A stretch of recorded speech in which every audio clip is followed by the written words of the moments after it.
when my Zaidi, a distinguished rabbi, and I go to shul together, we listen to the drasha, the sermon, and I ask him, so, what'd you think?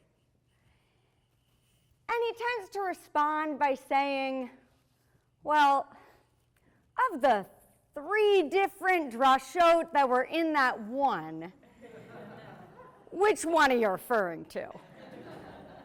So, in honor of my Zaidi who's watching via Zoom, I'll do my best to give one singular drasha with one guiding question. And as a rabbi to be on the cusp of graduating rabbinical school, I'm trying to understand what's the role of a darshan, a homiletician. After all, no matter what type of rabbinic life I enter, giving sermons, giving drashot is going to be at the core of my rabbinic career.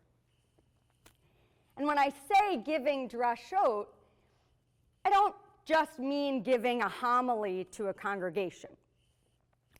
But I'm talking about a fundamental stance that I hope to take in my relationship to both Jewish text and the Jewish people. Being a darshan is a way of interacting with the world. Fortunately, this week's Torah portion of Toldot plays beautifully into this guiding question of what truly is the role of a darshan. We can start by doing a close reading of a single verse from our text, listening carefully to the pshat or contextual reading of a verse. In Genesis chapter 25, verse 22, we read, "V'yitrotetzu habanim b'kirba, v'tomer im ken, lama ze anochi, telech lidrosh et Hashem." V'yitrotetzu habanim b'kirba, but the children struggled in her womb. V'tomer im ken, lama ze anochi, and she said, if so, why am I thus? V'telech lidrosh et Hashem. And she went to inquire of God. After being barren, Rivka is finally pregnant, and the children struggled in her womb. And she responds to this struggle by calling out, if so, why am I thus? And there are many different translations of this verse and of the short piece of the verse. Everett Fox and JPS translate this second phrase by saying, if so, why do I exist? Well, the context seems to suggest distress, despondency, despair. The all too familiar JPS asterisk says, meaning of Hebrew uncertain. And that reflects ambiguity. So Robert Alter translates this verse, if so, why me? And this could mean, what have I done to deserve this? Or, what's my role in the larger narrative of the Jewish people?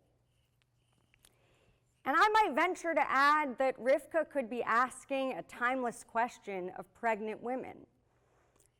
If all I wanted was a baby, why is pregnancy so painfully difficult?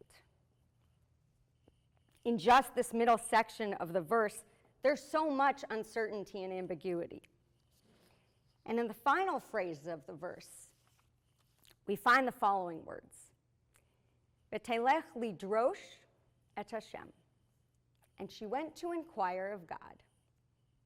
The translators use the phrase, and she went to inquire, as a quaint line, like she went on a nice stroll and wanted to ask God a casual question. But the context seems to suggest something much stronger. The middle part of the verse, why me? Lama ze anochi, informs this latter part of the phrase. It informs the meaning of she went to inquire of God. Rivka's in distress. Her world is destabilized, radically out of kilter. And she's demanding a response to her deep personal anguish.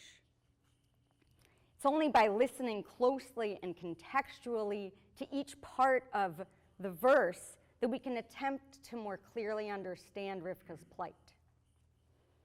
The first step of being a darshan is to come from a place of receptivity and reverence. We have to trust the text, to trust that the Torah, perhaps with the help of commentators, is like an ever-flowing spring. And as my dear Professor Barry Holtz put it, where there are questions that demand answers and where there are pressures that must be addressed, Midrash comes into play as a way of resolving crisis. The Midrash and commentaries help to better explain the problematic of the text. With this in mind, we can look at Rashi's comment on our verse. Explaining the word lidrosh, to inquire. Rashi says that Rivka went to inquire, and where did she go to inquire? She went to the Beit Midrash, the house of study. And Rashi's quoting from Midrash Breshit Rabbah, which says that to go and inquire of God meant to go to the houses of prayer and study of the time. That to go before the wise was like going before God. That according to Rashi and the Midrash, Rivka went to the sages of her time to interpret her situation. The Midrash and Rashi's textual exegesis clarifies what one does in a time of distress. One goes to the Beit Midrash, the house of inquiry, the place where you can understand your existential situation, your burning questions in a time of challenge. And in reading our text from Genesis, Rashi and the Midrash asserted themselves as the authority for responding to human inquiry. And this is the role of the darshan, to listen attentively to the voices of the text and the anguish, distress, and cry of those who sit before us. As darshanim, we're here to engage in the overflowing questions that flood our experience on this earth, to be attuned to the human existential condition and challenges of our time. We have to be listeners to both the past and the present. We have to see the vitality in both moments. And as Heschel says, we cannot let Judaism become irrelevant, dull, oppressive, insipid. When faith is completely replaced by creed, worship by discipline, love by habit, when the crisis of today is ignored because of the splendor of the past, when faith becomes an heirloom rather than a living fountain, when religion speaks only in the name of authority rather than the voice of compassion, then its message becomes meaningless. A darshan is a mediator, a bridge between the past and the present, between the Torah and its interpreters and the needs of the people. If we only look at the faces in front of us, if we only listen to those who sit before us, we end up using the text as a pretext, as a tool, an object, or as Buber might call it, an it. But if we only listen to Torah, then we're ignoring the faces of God who sit before us. As the Midrash and the Mechilta teaches, there are three types of prophets. One, who's loyal to God and not the people. One who's loyal to the people and not to God. And a third who's loyal to both God and the people. And like the third type of prophet, the darshanit I aspire to become is loyal to both the people and God's Torah. I want to end with gratitude for this institution, for my teachers, both formal and informal, who have taught me to be listeners to text, and listeners to those who sit in front of me. And with God's help, I'll pass on this learning. Kaddish Rabbanan, page 13. Yitkadal v'yikadash shemei rabbah, elma divra kirtei v'amlich malchutei, chayachon uvyomechon uvchayei decho beit Yisrael, v'agala v'zman kariv v'imru, yehei shmei rabba mevorach leolam u'me'omaya.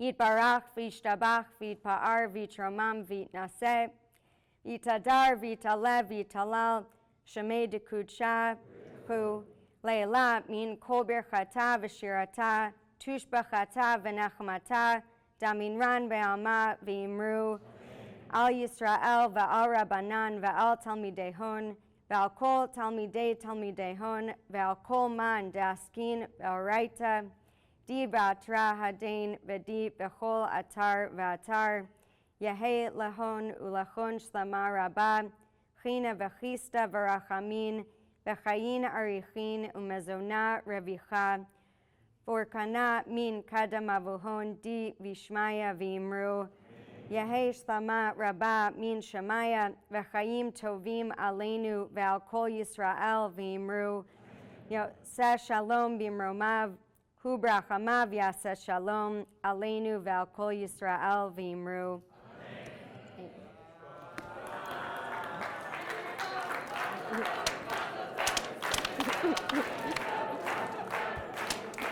We gotta get softer candy up here. Yehei lanu, ulechol Yisrael. Yehei lanu, ulechol Yisrael.